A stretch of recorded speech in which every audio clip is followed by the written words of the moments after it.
हमने अपने पिछले कुछ वीडियो में आचार्य हजारी प्रसाद द्विवेदी के संग्रह कल्पलता में संग्रहित कुछ निबंधों पर चर्चा की है।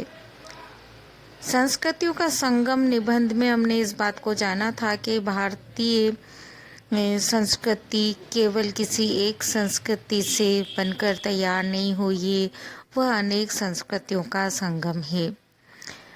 आज हम जिस विषय पर यहाँ पर चर्चा करने वाले हैं वह है उनका निबंध धर्मस्य तत्वम निहितम गुहायाम, अर्थात जो धर्म का तत्व है, धर्म की मूल भावना है, वह रहस्य में छुपी हुई होती है। और इसके माध्यम से उन्होंने यहाँ पर अपनी धार्मिक भावनाओं को, धार्मिक विचारों को एक शोधक के रूप में, समीक्षक के रूप में, साहित्य सर्जक के रूप में, एक विद्वान के रूप में एक नवीन दृष्टि देकर प्रतिपादित करने का प्रयास किया है। इसलिए इसके नाम से हम यह न समझ लें कि वह किसी धार्मिक पंडित की तरह धर्म के विषय में हमसे बात कर रहे हैं। वास्तव में प्रश्न उठता है, धर्म क्या है? क्या केवल धार्मिक विश्वास ही धर्म है या धर्म कुछ और वस्तु है? मूल रूप से देखा जाए तो धर्म हमारे कर्तव्यों से, हमारे जीवन उद्देश्यों से जुड़ा हुआ होता है। और उन्होंने इस शीर्षक में धर्मस्य तत्वम निहितम गुहायाम, धर्म का जो तत्व है, वास्तविकता है, वह रहस्यपूर्ण है, वह गूढ़ और गंभीर है, वह छुपी हुई होती है, ये बात यहाँ पर कहना चाहते हैं।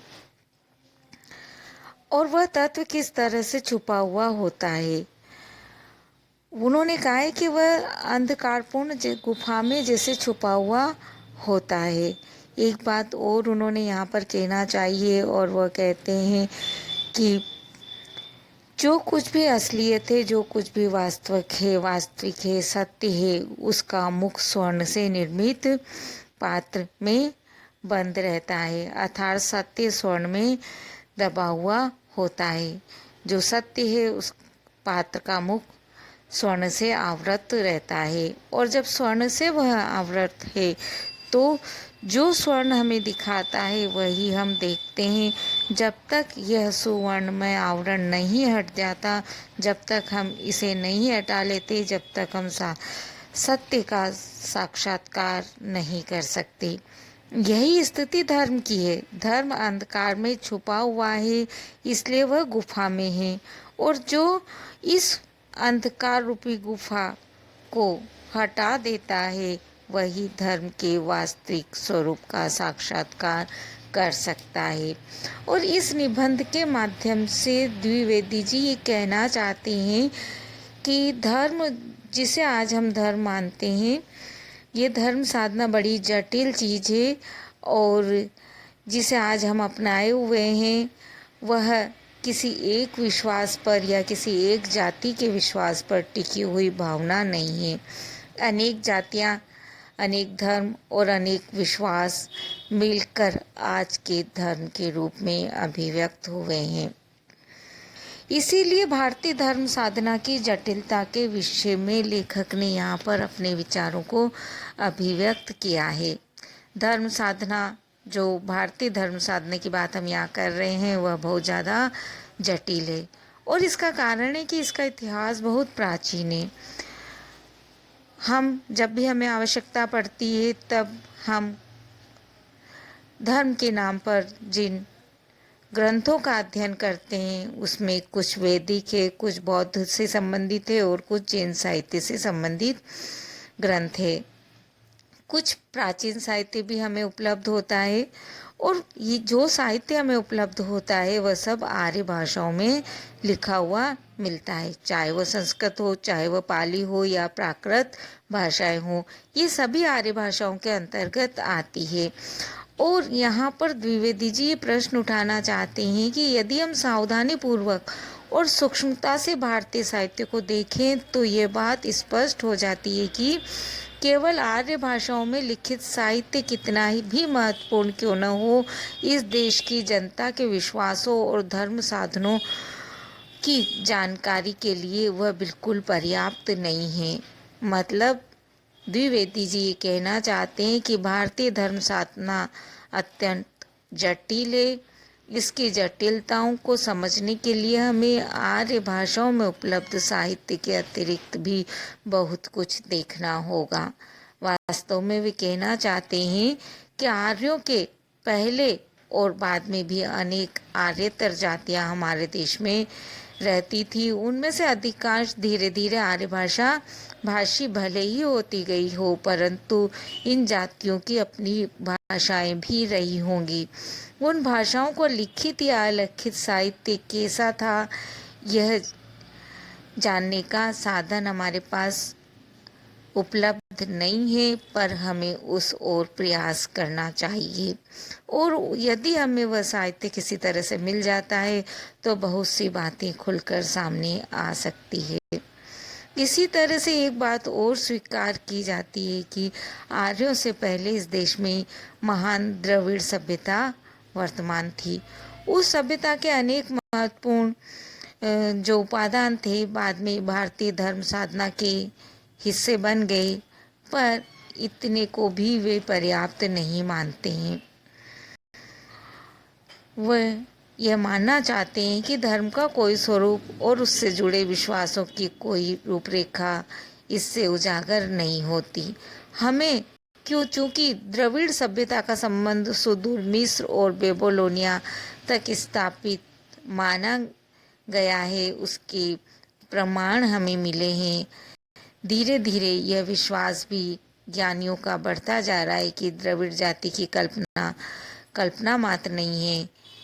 तो ऐसी स्थिति में द्रविड़ जातियों के पूर्व भी यदि कोई इतिहास रहा है तो वह भी हमें प्राप्त होना चाहिए। यहीं पर द्विवेदी जी निषाद या कोल भाषाओं की बात भी उठाते हैं और उन्होंने इन भाषाओं की जानकारी के बारे में, इनके अध्ययन के बारे में भी कुछ बातें कही है। इन भाषाओं के अध्ययन से जो बातें सामने आती है उन बातों को भी उन्होंने उजागर करने का प्रयास किया है। वे कहना चाहते हैं कि कोल भाषा भाषी लोगों को अब तक जंगली समझा गया था और उन्हें उपेक्षा की दृष्टि से देखा जाता था, किंतु जो नवीन शोधें हुई है उन शोधों के माध्यम से इस प्रकार की समझ को, इस बात को समझना, इस बात को मानना कि उन्हें उपेक्षा की दृष्टि से देखा जाए अनुचित माना गया है और आधारहीन भी, क्योंकि इन भाषाओं का संबंध ऑस्ट्रेलिया और एशिया में फैली हुई अनेक जनभाषाओं से स्थापित किया गया है और जिससे यह विश्वास दृढ़ होता है कि आज के हिंदू समाज में अनेक जातियां हैं जिनका मूल निषाद जातियों में ही खोजा जा सकता है। आचार्य जी तो यहाँ तक भी इसमें कहना चाहते हैं कि हमारे अनेक नगरों के नाम इन्हीं भाषाओं से लिए गए हैं। खेती बाड़ी के औजार और अन्य उपयोगी शब्दों के नाम भी निषाद या कोल भाषाओं से ही ग्रहण किए गए हैं। हिंदू धर्म में श्रद्धा और सम्मान प्राप्त करने वाले बहुत से विश्वास भी मूल रूप से इन जातियों की ही देन वे मानते हैं।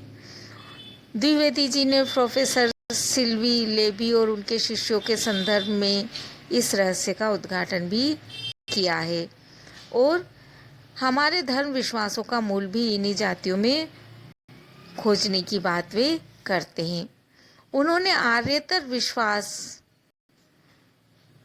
की बात भी यहाँ पर उठाई है और इस बात को उन्होंने कहा है कि आर्येतर अर्थात आर्यों के अलावा भी और बहुत से विश्वास है जिन्हें हम द्रविड़ विश्वास के रूप में भी मानते हैं। जैसे धीरे धीरे जब द्रविड़ की उपस्थिति को हम मानने लगे थे तो ये बात सामने आई थी कि शिव और विष्णु की पूजा भी द्रविड़ विश्वास से जोड़ दी लोगों ने। पुनर्जन्म, कर्मफल में विश्वास की बात को भी उन्हीं से जोड़ा जाने लगा। द्रविड़ सभ्यता और द्रविड़ विश्वासों से जोड़कर हर चीज को प्रसारित करने की एक तरह से एक फैशन सा चल गया था।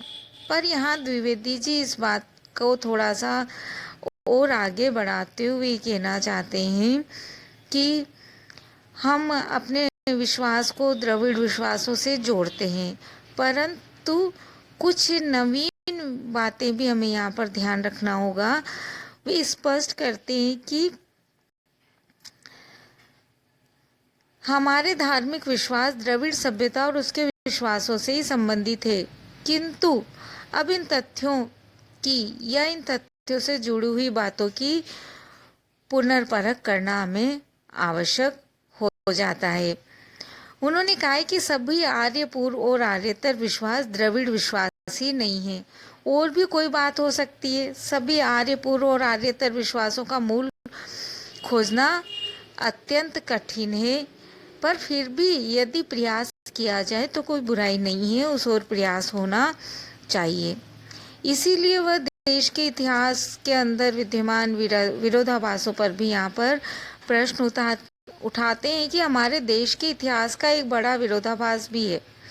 उनका कहना है इस विरोधाभास के कारण ही अनेक विरोधाभास और भ्रांतियाँ उत्पन्न हुई है, और वह विरोधाभास ये है कि हमारे देश के इतिहास का बहुत बड़ा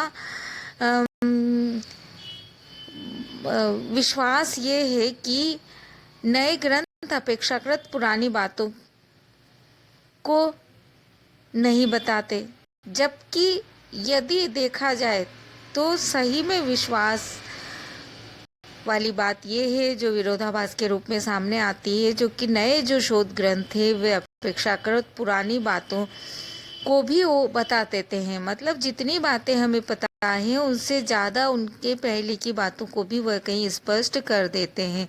जैसे द्विवेदी जी ने कूर्म पुराण की रचना को उठाया है। इसकी रचना छांदोग्य उपनिषद के बाद हुई थी, परंतु इसलिए ये जरूरी नहीं है कि कूर्म पुराण में कही हुई सभी बातें छांदोग्य में कही हुई सभी बातों से नई ही हो सकता है कि इस पुराण में संग्रहित कुछ बातें छांदोग्य से पहले की भी हों।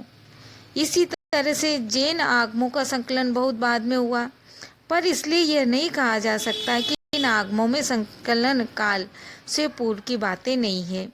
यही नहीं, यह भी हो सकता है कि एक अत्यंत परवर्ती हिंदी पुस्तक में किसी अत्यंत पुरानी परंपरा का विकृत रूप उपलब्ध हो जाए। इस विरोधाभास का कारण क्या है, हमें इसे भी अच्छी तरह जान लेना चाहिए। इस तरह उन्होंने कुछ बातें उठाने का प्रयास किया है कि हमें द्रविड़ सभ्यता से भी पहले की सभ्यता तक भी पहुंचने का प्रयत्न करना चाहिए, और जो हमारे नवीन ग्रंथ आते हैं हमें उन्हें केवल ये सोचकर कि उन्होंने केवल पुरातन बातें ही कही होगी, पुरानी जितनी कही गई है उसके पहले के शोध भी उससे सामने आ सकते हैं। इसलिए कुछ भी हमें जानना हो उसके लिए हमें नए और पुराने सभी ग्रंथों को साथ में लेकर नवीन शोध की ओर आगे बढ़ना चाहिए। इसी प्रसंग में उन्होंने कुछ और बातें भी कही है जो हम अपने अगले वीडियो में समझने